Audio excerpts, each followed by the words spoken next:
सत्ता में होते हैं, सत्ताधारी होते हैं, वो किस तरह से कंट्रोल करते हैं पुलिस को, कैसे कंट्रोल करते हैं? अनेकों तरह से आप इसे देख सकते हैं। पोस्टिंग्स में, ट्रांसफर्स में, प्रमोशंस में, किसी आदमी को गिरफ्तार किया जाए न किया जाए, किसके खिलाफ चार्जशीट लगाओ न लगाओ, केस को रफा दफा कर दो। तो जब आप सत्ता में बैठ गए तो हम आपके गलत काम में हम भी भागीदार हो जाते हैं। हमें बजाय इसके कि आपको हथकड़ी पहनाएं, हमें आपको सैल्यूट करना पड़ता है। आज वफादारी का कॉन्सेप्ट ये हो गया है कि आप हमारे प्रति वफादार हों, हम चाहे सही काम करें या गलत काम करें, ये वफादारी की नई परिभाषा हो गई है। तो अगर आप हमारे प्रति वफादार हैं, फिर आप कितने भी बेईमान हों, आपको हम अच्छी पोस्टिंग दे देंगे जी। तो इसका डाउन द लाइन डिसिप्लिन पे, मोरल पे असर पड़ता है, बहुत बुरा असर पड़ता है। तो हर रैंक पे लोगों ने अपने अपने राजनीतिक हस्तियों से कहीं ना कहीं लिंक जोड़ रखा है। और जैसे हमारा एक अधिकारी है, मैं सब इंस्पेक्टर हूँ, ये पुलिस अधीक्षक हो, तो ये साहब कुछ कहते रहे, अगर हमको नहीं सूट करता तो हम उसको नहीं फॉलो करेंगे, हम एमएलए साहब के पास चले गए। और अगर ऊपर के अफसर की बात नीचे वाला नहीं मानता है तो फिर वो ऑर्गेनाइजेशन तो अंदर से एकदम खोखला हो जाता है। और पुलिस आज की तारीख में खोखला हो गई है। पुलिस तो ऐसा है, एक आम की गुठली की तरह है, जिसका सारा गूदा भी चूस लिया है, रस भी निचोड़ लिया है, बस केवल गुठली बच गई है। पॉलिटिशियंस में, क्रिमिनल्स में, पुलिस में, ब्यूरोक्रेसी में, इस सब का एक नेक्सस बन गया है। मैंने उत्तर प्रदेश में एक 10 भ्रष्टतम आईएएस अधिकारी और 10 भ्रष्टतम आईपीएस अधिकारियों की एक लिस्ट बनाई और उसकी लिस्ट मैंने सरकार को भेजी। और मैंने कहा कि अगर आप इस पे आप जांच करें तो मैं सपोर्टिंग एविडेंस देने को तैयार हूं। तो क्या कहा? कोई जवाब नहीं आया, वो तो तकिए के नीचे दबा के सो गए।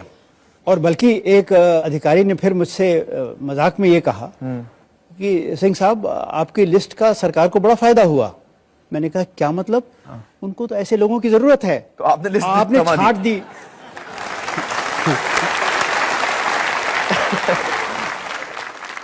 और इन हालातों में एक जो ईमानदार पुलिस अफसर होता है, उसकी क्या हालत होती है? उसको उस पोस्ट से हटा दिया जाता है, किसी महत्वहीन पद पे साइड लाइन कर दिया जाता है, कूड़ेदान में डाल दिया है, या उनके पीछे पड़ जाते हैं कि इनको कैसे प्रताड़ित किया जाए, इनको कैसे दंडित किया जाए। कोई इनके खिलाफ फर्जी चार्ज लगा के उनको सस्पेंड कर दिया। बहुत से अधिकारी जो होते हैं वो तो टूट जाते हैं, वो कहते हैं बाजा ऐसी ईमानदारी से।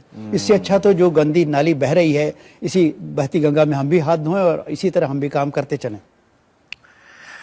प्रकाश जी, सन 1996 में 1996 में आपने एक पीआईएल फाइल किया था सुप्रीम कोर्ट में, जिसमें आपने ये मांग की थी कि जो पॉलिटिशियंस का शिकंजा है, जो इंटरफियरेंस है पुलिस के काम में, उसे खत्म किया जाए। उस केस का क्या हुआ? नहीं, केस तो मैं एक तरह से जीतना ही कहा जाएगा, क्योंकि सुप्रीम कोर्ट ने मेरी सारी बातें मान ली। 2006 के 22 सितंबर को सुप्रीम कोर्ट ने एक ऐतिहासिक निर्णय दिया। क्या निर्णय? मैं संक्षेप में बता दूं। पुलिस में आज सबसे बड़ी समस्या यह है कि पुलिस अधिकारियों को अपने अधीनस्थ यानी सबऑर्डिनेट कर्मचारियों को पोस्टिंग ट्रांसफर में अधिकार नहीं रह गया है। वो भी नेता करते हैं। और उसकी वजह यह है कि फिर वो उनसे काम कराते हैं कि मेरा ये काम है। इसको जो सुप्रीम कोर्ट के जो नए निर्देश आए उसके अंतर्गत ऐसा नहीं हो पाएगा। इसके बाद ये था कि डायरेक्टर जनरल का चयन कैसे हो। अभी आज की तारीख में यह है कि भाई किसका चयन होना, अरे वो आदमी हमारा फेवरेट है, उसको मैं दिन को रात कहूंगा तो वो कहेगा हाँ हुजूर ये तो बिल्कुल रात है, जिसको कहूंगा उसको वो फंसा देगा और भाई पैसे भी थोड़ा देता रहेगा। हाँ, मैंने कहा ये खत्म होना चाहिए। कौन लोग डायरेक्टर जनरल बनने के लिए उपयुक्त हैं, इसकी लिस्ट बनाएगा यूनियन पब्लिक सर्विस कमीशन योग्यता के अनुसार। अब मुख्यमंत्री महोदय को उन्हीं 3 में से एक को चुनना पड़ेगा जी। तो इस तरह 7 ये सुप्रीम कोर्ट के निर्देश थे जी। तो पुलिस पे राजनीतिक नियंत्रण तो होगा परंतु शिकंजा नहीं होगा जी।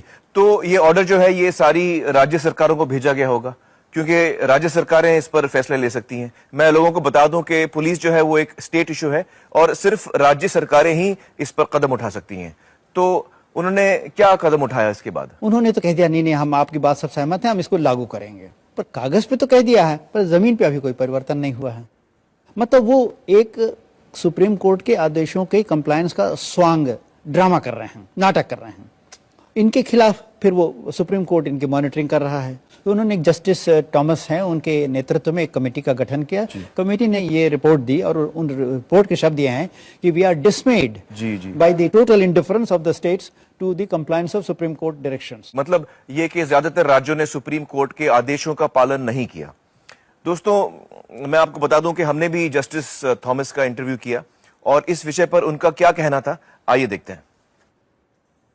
one directive which no state had implemented and no state agreed to implement. एक निर्देश है जिसे किसी भी राज्य ने ना लागू किया और ना करने की तैयारी दिखाई कि एक स्वतंत्र समिति बनाए जो पुलिस के तबादले और प्रमोशन का निर्णय ले। एक राज्य के होम मिनिस्टर ने तो बड़ी बेबाकी से यहां तक कह दिया कि हमारा चुनाव लड़कर सत्ता में आने का क्या फायदा अगर हम पुलिस वालों का तबादला भी नहीं कर सकते, तो और कौन सा पावर है हमारे पास। For the policemen, what is the power we have? यानी वो चुनाव भी इस इरादे से लड़ते हैं कि पुलिस पर हुक्म चला सके। Get the police force under them. यकीनन ये बड़े दुख की बात है कि हमारे सुप्रीम कोर्ट के इस फैसले का इस तरह से उल्लंघन किया जा रहा है। दोस्तों, यहां पर मेरा आप सबके लिए एक सवाल है, क्या आप चाहते हैं कि हर राज्य सुप्रीम कोर्ट के इस ऑर्डर का पूरी ईमानदारी से पालन करे और अपने अपने राज्यों में पुलिस सुधार ले आए? अगर आपका जवाब हां है, आपके समर्थन को अलग अलग राज्य सरकारों तक पहुंचाने की जिम्मेदारी हमारी है।